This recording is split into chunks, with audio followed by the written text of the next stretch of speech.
Yang kedua, sesuai dengan tradisi tempatnya. Sambil contoh, di Timur Tengah sampai ke Afrika Utara. Afrika Utara itu masuk Mesir, Libya, Tunisia, ya, masuk Afrika Utara.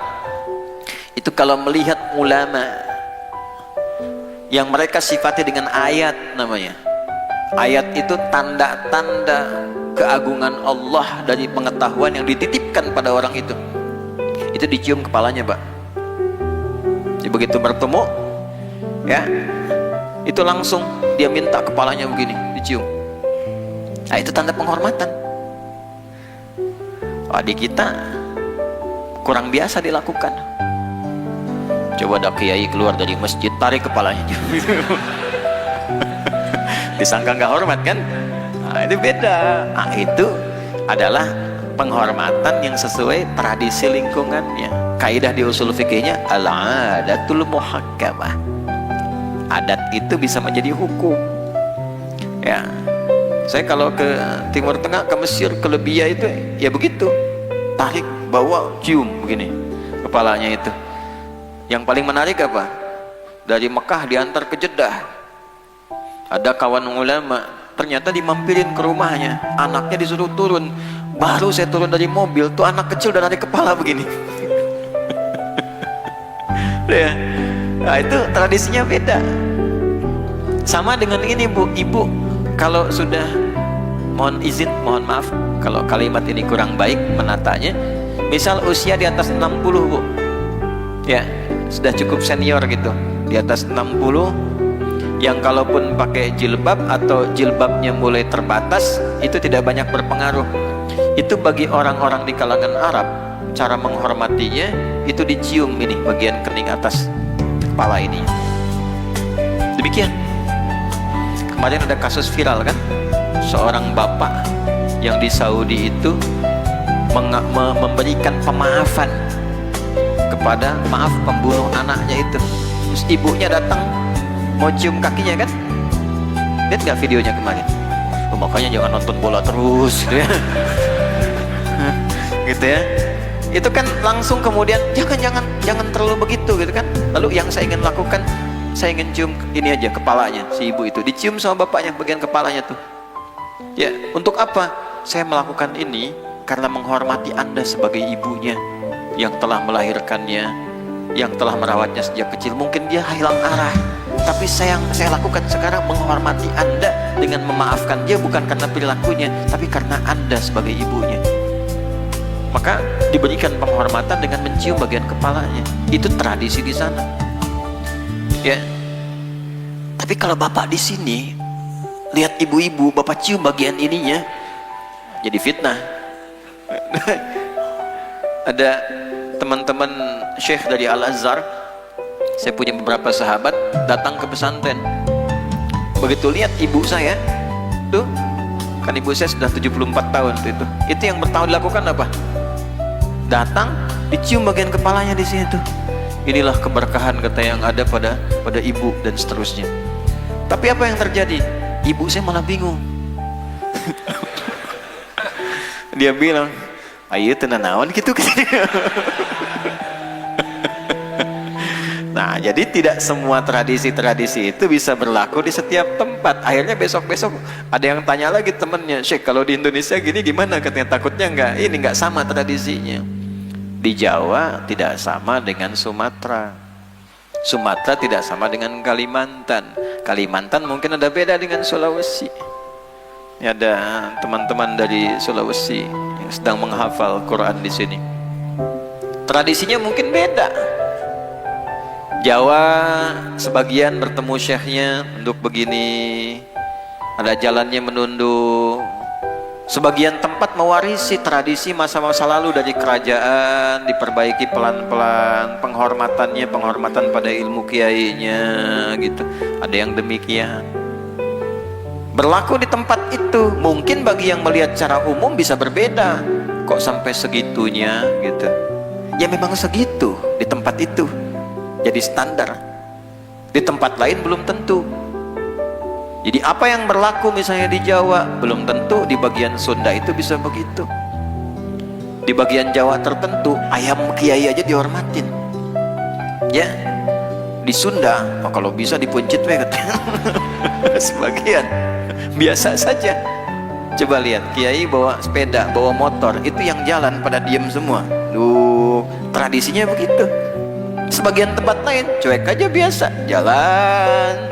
Assalamualaikum Tat, salam. Ada yang begitu. Ya, masing-masing ada standarnya. Tapi semua akan sepakat pada kadar-kadar yang melebihi batasnya.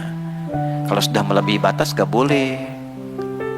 Misal hubungan yang beda mahram, nggak ada santi perempuan cium tangan kiai, itu nggak ada, beda mahram. Kalau sudah balik jangan sentuhan.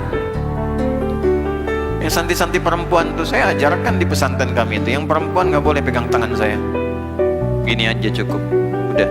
Bahkan dari SD, anak SD di sekolah kami kalau sudah balik, sudah haid, itu nggak boleh pegang tangan gurunya yang laki-laki, begini. Saya tanya dulu, sudah haid belum? Nah, kalau belum boleh pegang, kalau sudah begini. Dari SD kami latih begitu Pak. Di pesantren kita sampaikan. Nah, sebab nanti kalau ditunggangi setan jadi masalah itu ya. Hati-hati itu ya, cari guru-guru yang benar. Saya tuh marah sekali tuh kalau sudah santi digunakan sebagai objek untuk transfer pengetahuan. Mesti ini dulu, sampai akhirnya ada yang diperlakukan dengan cara yang tidak benar, pelecehan seksual dan sebagainya. Itu perlu ditertibkan itu ya. Hati-hati ya, hati-hati. Makanya survei dulu. Kadang orang bikin pondok-pondok tuh sembarangan aja tuh. Kalau namanya udah aneh, pasti kelakuannya aneh tuh ya. Nama pondok tuh cuma dua, kalau bukan sifat, nama tempat. Dulu orang bikin sifat dulu, Darussalam misalnya ya. Daerahnya di mana? Ponorogo, Gontor. Terkenal daerahnya karena dapat keberkahannya, maka dikenal dengan nama daerahnya, Gontor, Ponorogo, Gontor, padahal namanya Darussalam. Tuh. Tebu Ireng kan yang dikenal tempatnya kan, Lirboyo misalnya, Peloso, padahal namanya Al-Falah, ya kan? Saya ini dikenalnya pesantren Tapos, padahal namanya Mira. Yang mana itu pesantren Tapos? Itu ya, Sukacai, oi, itu. Padahal Mira namanya tuh, Mahad Islam Rafi'ah Akhyar. Itu bisa begitu. Kalau sudah aneh-aneh, perlu ditelusuri dulu tuh. Ya banyak lah, lihat aja ntar tuh. Makanya tradisi juga beda-beda. Ini cium tangan tuh, cium bibir. Tuh. Pengesahan sebagai murid. Ya. Inna maqali fi famika leptep. Aduh, kadang-kadang ada-ada aja tuh. Nah, kalau yang ada aneh-aneh begitu jangan terlalu banyak diangkat. Memang yang diinginkan seperti itu ramenya. Ya, kalau keadaan sedang kurang baik, cari yang baik-baiknya. Ya. Ya teman-teman intelijen juga jangan aneh-aneh. Di BIN, Baintelkam, di BAIS. Kalau ada hal-hal yang tidak cocok dengan perilaku ustadz-ustadz tertentu, rujuk yang baiknya. Jangan membuat ustadz yang aneh-aneh. Nggak apa-apa, saya sampaikan aja. Misal ada yang nggak cocok dengan perilaku ustadz A, cari ustadz yang baik, yang terhormat, yang kiai baik. Minta bikin pencerahan statement sehingga teduh suasananya. Bukan menciptakan yang lain lagi yang aneh-aneh. Makin banyak masalah nantinya. Ya, dan Anda kalau sudah tahu aneh, udah gak usah banyak diikuti. Memang zaman-zaman ini tuh agak aneh juga tuh ya. Sudah tahu salah, pengikutnya banyak. Nabi dulu bilang begini, la nabiyya ba'di, ini level paling tinggi. Ntar kalau saya meninggal, kamu harus yakin ya, nggak akan ada nabi setelah saya. Kalimatnya lah itu, katanya memberi makna begini, akan ada orang sepeninggal saya ngaku nabi. Itu makna dalamnya. Kalau ada terjadi, gampang tolak aja, nggak akan ada nabi setelah saya. Nanti dijelaskan di ciri-ciri yang lainnya. Tapi kalimat gampangnya, kalau keimanan kita tinggi, langsung lah selesai. Sepeninggal nabi terbukti Nabi baru meninggal, udah ada yang ngaku Nabi. Musailamah al-Kadzab. Musailamah tuh ngaku Nabi. Muhammad SAW itu dapat surat Al-Fil. Saya pun punya surat Al-Fil. Al-Fil khurtumuhu tawil, gitu ya. Al-Fil, gajah belalainya panjang. Kan ujungnya sama, il. Ngaku Nabi. Ya. Jadi kalau ada orang sekarang ngaku Nabi, ketinggalan. Dulu udah ada. Tapi yang jadi masalah begini, kalau ada orang ngaku Nabi, jangan heran, berarti komen Nabi benar dulu. Yang heran itu setiap ada yang ngaku, ada pengikutnya. Itu masalahnya. Nah, berarti kalimat la itu tidak berfungsi dengan baik dipahaminya, karena ngajinya kurang. Bisa kebayang nggak? Ya, belum saya ucapkan, gimana bisa dibayangkan itu kan? Ada pelatih bulu tangkis IM, pelatih bulu tangkis ngaku Nabi, ada pengikutnya. Tangkap polisi kita tuh, diinterogasi. Saat diinterogasi ditanya, kenapa anda ngaku Nabi? Saya ke Bogor pak, dapat wahyu. Bayangkan, kita ke Bogor dapat talas, dia wahyu tuh. Tapi ada aja pengikutnya tuh. Level tertinggi di Jakarta pernah ngaku malaikat. LE itu dulu tuh, itu paling tinggi di kita tuh, ngaku malaikat. Di bawah Firaun dikit lah. Firaun kan ngaku Tuhan tuh. Firaun kan ngaku Tuhan, ana rabbukumul a'la. Ini Nabi dia tuh. Dia minta izin sama gubernur yang dulu banget tuh untuk mendaratkan Jibril di Monas katanya tuh. LE ditangkap sama polisi kita tuh, dihukum 6 tahun. Nah, dulu hukuman tegas, kalau ada yang aneh-aneh langsung diselesaikan, bukan dibiarkan. Jadi makan nambah rumit di kehidupan masyarakat tuh. Dulu tangkap langsung sama polisi 6 tahun. Polisi kita jangankan teroris, nah malaikat dia tangkap tuh. Ya. Nah, ini yang pertama tuh an yanqada li syaikhi. Kita merendahkan, ekspresi merendahkan tuh bisa beda-beda. Yang penting menghormati. Nah, jadi posisi ilmu di atas. Ilmu berhadapan dengan harta, harta turun, ilmu di atas. Ya, lihat-lihat ya. Jabatan berhadapan dengan ilmu, jabatan turun, ilmu di atas. Nah, ulama juga harus punya izzah. Kalau sudah benar-benar alim, izzah, jangan tunduk, jangan lebih rendah. Nanti kalau lebih rendah, risalahnya itu akan menunduk nanti, ini yang bahaya. Yang calon-calon ulama itu mesti belajar. Antum tuh pembawa risalah tuh sana. Risalah Rabbul Alamin, bukan risalah dunia. Ini bukan jabatan dunia, jabatan akhirat. Yang pertanggungjawabannya, hisabnya itu langsung titipannya warisan Nabi di hadapan Allah. Wa innal anbiya'a wa innal ulama'a warathatul anbiya' wa innal anbiya'a lam yurithu dirhaman wala dinaran walakinnahum warathul ilma. Ini warisan Nabi itu. Ya. Orang tua ngasih warisan kita kejar-kejar. Nabi ngasih warisan, masa gak kita kejar? Nah, ada orang yang hidupnya mengambil warisan itu, kejar, dapat, ibadah lagi, dapat lagi puluhan tahun gitu. Oh, jangan tiba-tiba dapat tawaran proposal, tunduk. Komisaris fatwanya berubah, tuh kan? Kepercayaan ini fatwanya hilang. Makanya jadi ulama ahlul kitab, bukan ahlul proposal. Deh, petambang beda komennya. Tuh. Maka dari itu nanti ada kitab-kitab itu. Ada kitab-kitab itu jelas, nanti kalau udah masuk ke babnya kita akan bahas itu. Dan itu menarik, dan itu terjadi. Itu terjadi. Di bab-bab tentang pembekalan ulama itu ada runtut disebutkan satu-satu. Tantangan-tantangannya, tawaran keduniaan dari mulai masalah popularitas, masalah amplop, masalah jamaah, sampai yang tinggi-tinggi, sampai persoalan masalah tambang. Bagaimana sikap ulama kalau ditawari tambang, kalau ditawari ini, dampaknya apa?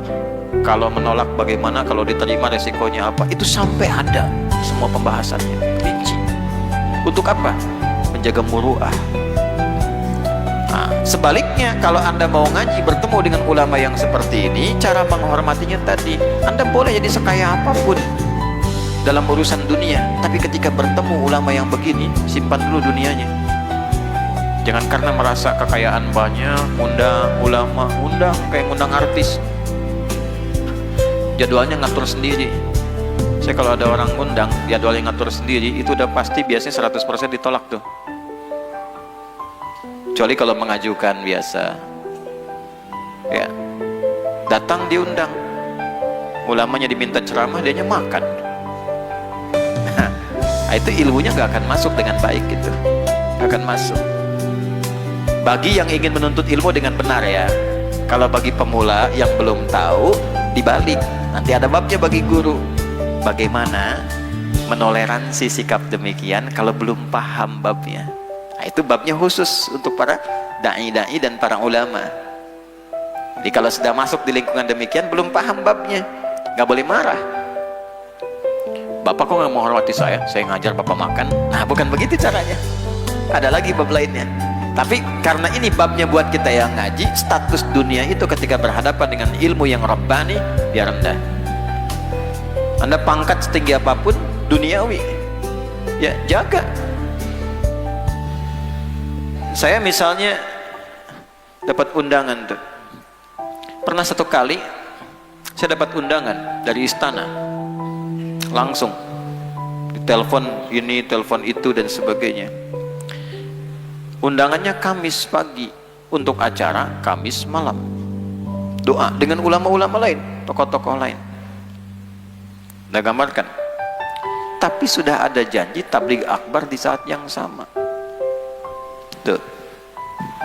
Coba kalau saya tanya, kalau Anda dapat undangan dari istana bertemu dengan tokoh-tokoh agama lain, terus saat yang sama Anda janji mengajar dengan masyarakat biasa, pilih mana? Ke istana bertemu ulama lain atau mengajar di masyarakat biasa?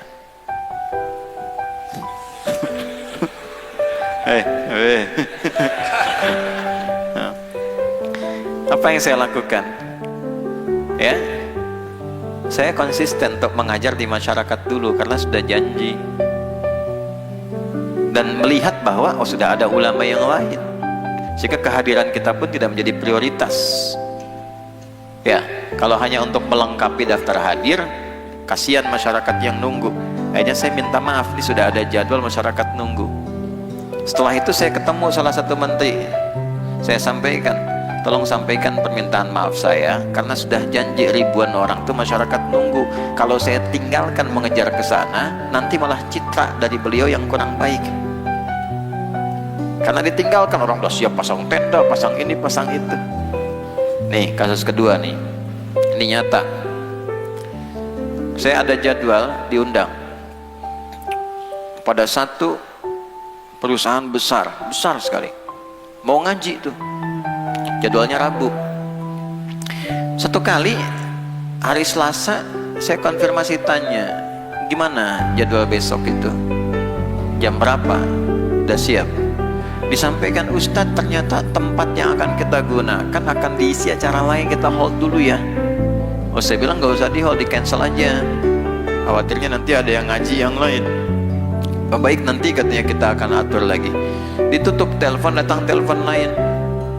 Pengajian ibu-ibu 10 tahun lalu lah Bu, 2016 kejadian itu.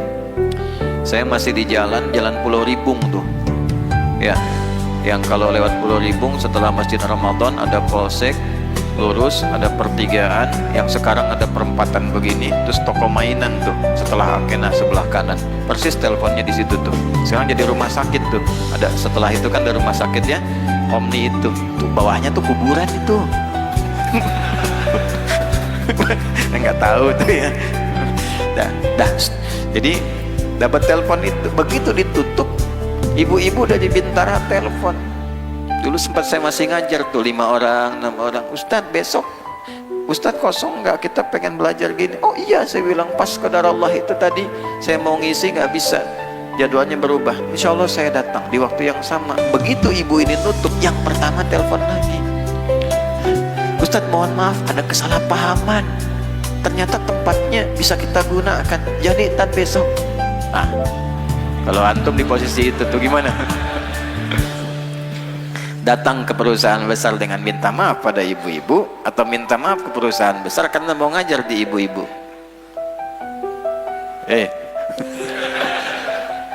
Saya bilang mohon maaf Pak, sudah keduluan, saya harus mengajar di tempat lain. Tadi ada komunitas para ibu telepon saya, sudah saya iakan. Nah itulah muru'ah. Oh jangan lihat, karena nggak ada hubungan dengan masalah duniawi. Ulama Rabbani itu tidak peduli masalah popularitas. Anda mau ngaji dengan siapapun itu pilihan Anda. Tugas saya cuma mengajar.